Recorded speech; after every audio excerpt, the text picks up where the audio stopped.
Apple is going to reinvent the phone. It's one of the most desirable and innovative products in the world. Only creative, brilliant geniuses like you own an iPhone. At least that's what they want you to think. Apple are masters of creating a brand that people want to be a part of. Innovative, creative, and a little bit rebellious, but also really expensive. Unsurprisingly, Apple uses some tricky psychological tactics to get you to shell out so much cash for an iPhone. Stick around to the end, and I'll teach you how to outsmart Apple's psychology tricks with a few of your own.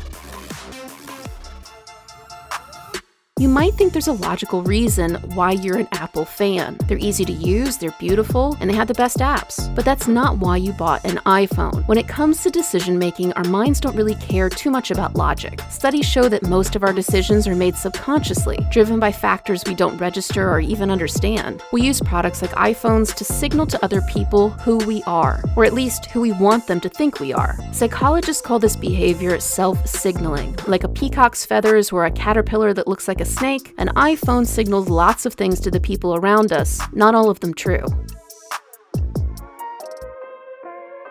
One of Apple's core principles is simplicity. Its minimalist design and product-focused marketing are sensory experiences created to drive desire for the iPhone. There aren't any extra bumps or rivets. The iPhone is shiny, sleek, and perfectly proportioned. Even the packaging focuses on slowly revealing your iPhone in a way that builds suspense and desire. There's a psychological principle at play here called the simplicity theory, which says that we love and prefer simplicity, and it's uniquely attractive to our brains. Apple's product-focused ads drill into your subconscious that iPhones are simple but luxurious and well-designed. See enough of them, and the iPhone becomes really hard to resist.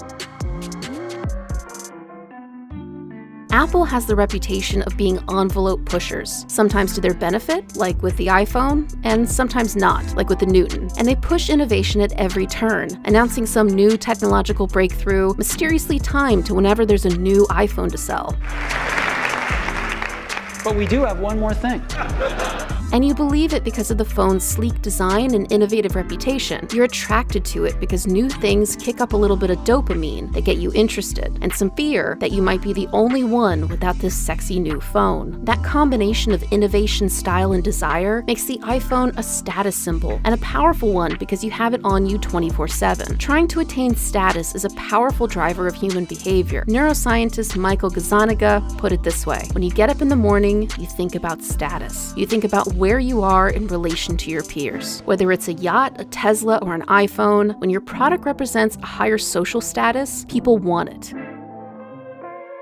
Have you ever noticed that when the new iPhone launches, there's a line around the Apple Store of people waiting to get it right away? Is it because Apple's really bad at forecasting demand for the new iPhone? No, it's because their pre-launch advertising is designed to not only drive demand, but to make customers think that supplies are limited. But actually, there are almost never iPhone shortages, just the illusion that you might not be able to get your hands on one right away. Apple know exactly what they're doing. They know that the psychological and economic principle of scarcity is a powerful driver of desire, so they stoke the flames of doubt in their biggest fans who stand in line for the new iPhone. And when other people see the diehards standing in line, they think, oh man, I better stand in line too. I don't really want an iPhone, but what if they run out? I mean, nobody ever stands in line for my Pixel. We all know iPhones are expensive, but making their phones expensive is actually a genius business move by Apple, because when it comes to price, we're pretty easily influenced. In economics, there's something called a rational value assessment. It says people don't value products objectively. Instead, we figure out how much something should cost based on context clues and how they make us feel. Price is one of the indicators that something might be high quality. Making the iPhone expensive is a part of Apple's strategy to drive demand, because the high price makes people feel like it's a status symbol. If everybody could afford it, it wouldn't make the people that bought it feel as good about themselves. Now that you know some of their tricks, let's talk about beating Apple at its own game.